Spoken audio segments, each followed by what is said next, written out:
আজকে আমাদের পাঠের অংশ হলো আদিপুস্তক 15 অধ্যায় 12 থেকে 21 পদ। এই অংশে আমরা ঈশ্বর ও আব্রাহামের মধ্যে একটি গুরুত্বপূর্ণ চুক্তি দেখতে পাই। আরও দেখতে পাই ঈশ্বরের অন্যতম একটি চরিত্র, যে তিনি উত্তম পরিকল্পনাকারী। 12 পদে দেখা যায় সূর্য অস্ত যাওয়ার সময় আব্রাহাম গভীর ঘুমে পড়লেন এবং ভয় ও ঘোর অন্ধকার তাকে আচ্ছন্ন করল। এটি দেখায় ঈশ্বরের উপস্থিতি সবসময় শুধু শান্ত নয়, কখনো তা আমাদের নিজেদের দুর্বলতা ও ভবিষ্যতের কঠিন সত্যের মুখোমুখি দাঁড় করায়। কিন্তু ঈশ্বর তখনও কার্যকরী।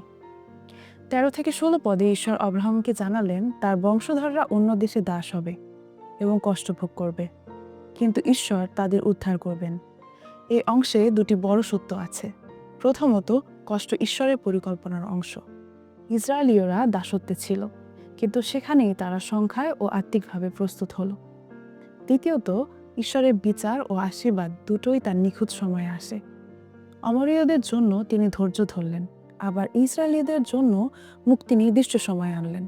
তাই এমন ঈশ্বরের উপর আমরা নিশ্চিন্তে ভরসা করতে পারি। 17 পদে ধোঁয়ায় ভরা চুল্লি ও জ্বলন্ত মশাল কাটা পশুর মাঝখান দিয়ে গিয়েছিল। সেই সময়ে চুক্তির অর্থ ছিল, যে চুক্তি ভাঙবে তার পরিণতি ওই কেটে রাখা পশুর মতো হবে।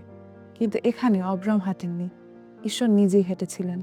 এর মানে এই চুক্তির দায়িত্ব পুরোপুরি ঈশ্বর নিজে নিয়েছিলেন। এর গভীরতা কি আমরা বুঝতে পারি? 18 থেকে 21 পদে ঈশ্বর দেশ ও সীমানার প্রতিশ্রুতি দেন।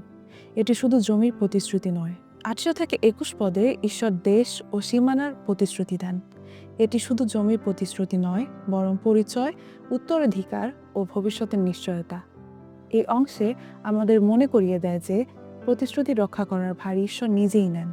আমাদের কাজ শুধু বিশ্বাসে স্থির থাকা এবং মনে রাখা অন্ধকার সময়েও ঈশ্বর কাজ করছেন।